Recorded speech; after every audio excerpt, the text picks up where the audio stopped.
بسم اللہ الرحمن الرحیم۔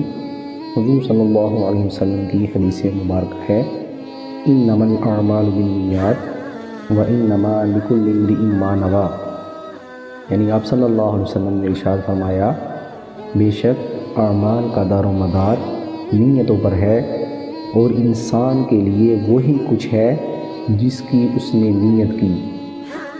تو یہ حدیث مبارکہ بخاری، مسلم اور بے شمار کتابوں میں موجود ہے، جس میں حضور صلی اللہ علیہ وسلم ارشاد فرما رہے ہیں کہ انسان کے اعمال کا دار و مدار اس کی نیتوں پر ہوتا ہے۔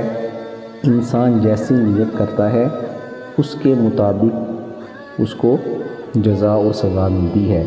اسی طرح فرمایا انسان جس چیز کے لیے کوشش کرتا ہے اسی کے مطابق اللہ تعالیٰ اس کے ساتھ معاملہ فرمائیں گے۔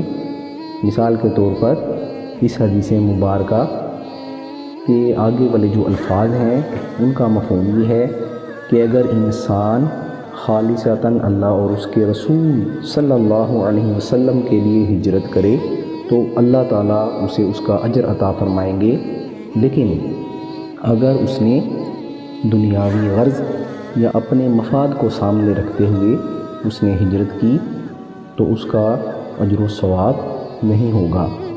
تو اللہ تعالیٰ سے دعا ہے کہ ہمیں ہر کام اچھی نیت کے ساتھ کرنے کی توفیق عطا فرمائے تاکہ ہمیں اس کا صلہ مل سکے۔ والسلام علیکم ورحمۃ اللہ وبرکاتہ۔